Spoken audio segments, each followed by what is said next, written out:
Tatum Everett, Daniel Jeremiah from the NFL Network. This is kind of like your Super Bowl of sorts right now. We're out here at the NFL Scouting Combine, and I was going to take you back a year from today, pretty much.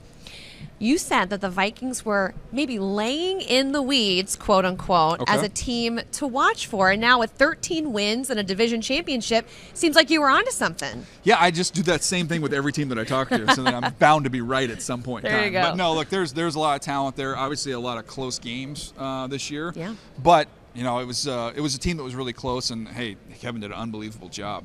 Yeah, someone that you've known for a while. How would you grade his first season as the Vikings head coach? I don't know how you give him anything other than A+.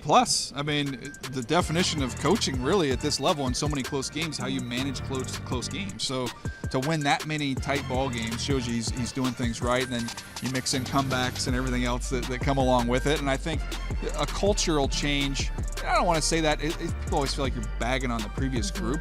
But I do think that there's just a fun, fresh vibe with this team right now. I think they added to that vibe when they hired new defensive coordinator Brian Flores, something that Kwesi Adofo-Mensah just talked about in his presser, how he has an extensive personnel background. So Flores is here. He's ready to scout these guys. Yeah. What do you think an addition like him to the coaching staff can provide to this defense? Well, I think it's great. I think that, in talking to people that have worked with him and know him really well, is to speak about how he brings an intensity to the group. He brings an expectation to the group. So I think that's one of the things that has to change there. You have to say, okay, where we were is not acceptable. Here's the standard. Here's where we are, and now let's get better. And I think that when you get coaches with scouting backgrounds, I love it because it's different. It's you speak a little different language in scouting than you do in coaching. In scouting, you tend to look more long-term coaching. You're thinking about today. I think he has the ability to kind of see the big picture, but then also say, okay, this is what we need. Who can come in and help us? But let's keep the big picture in mind as well. If he took a look at your latest mock draft that you released a week ago, he may like the first pick. You went defense with cornerback Deonte Banks out of Maryland. What do you like about that guy, and why would he be a fit for Minnesota? Well, he's big, he's physical, and he's fast.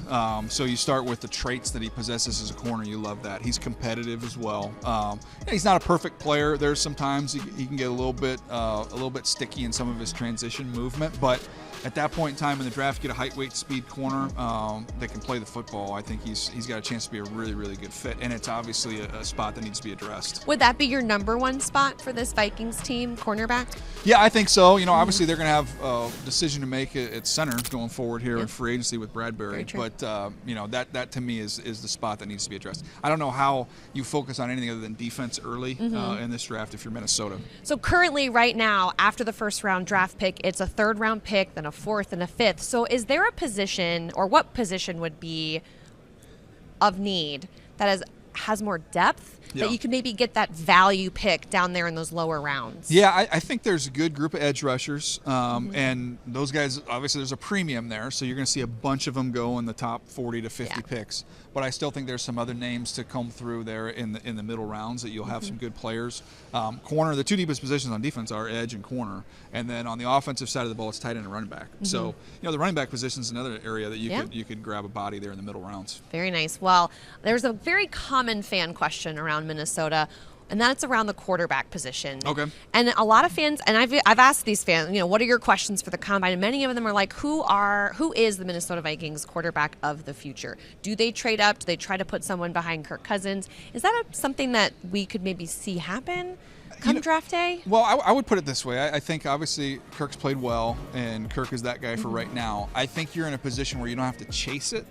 But if for some reason an opportunity presented itself where a player got to you, or you had within reasonable striking distance and you love a young player, I don't think that would be a bad move at all to go try and get that next guy, that guy of the future. But there's teams in this draft, and we all kind of know who they are, who have to get a quarterback. They must figure it out, pay whatever it costs, go get it done. Minnesota Vikings just sit back and be patient. For sure. Well, thank you so much to NFL Network's Daniel Jeremiah. You can catch him March 2nd through the 5th as NFL Network does live coverage right here from the NFL Scouting Combine.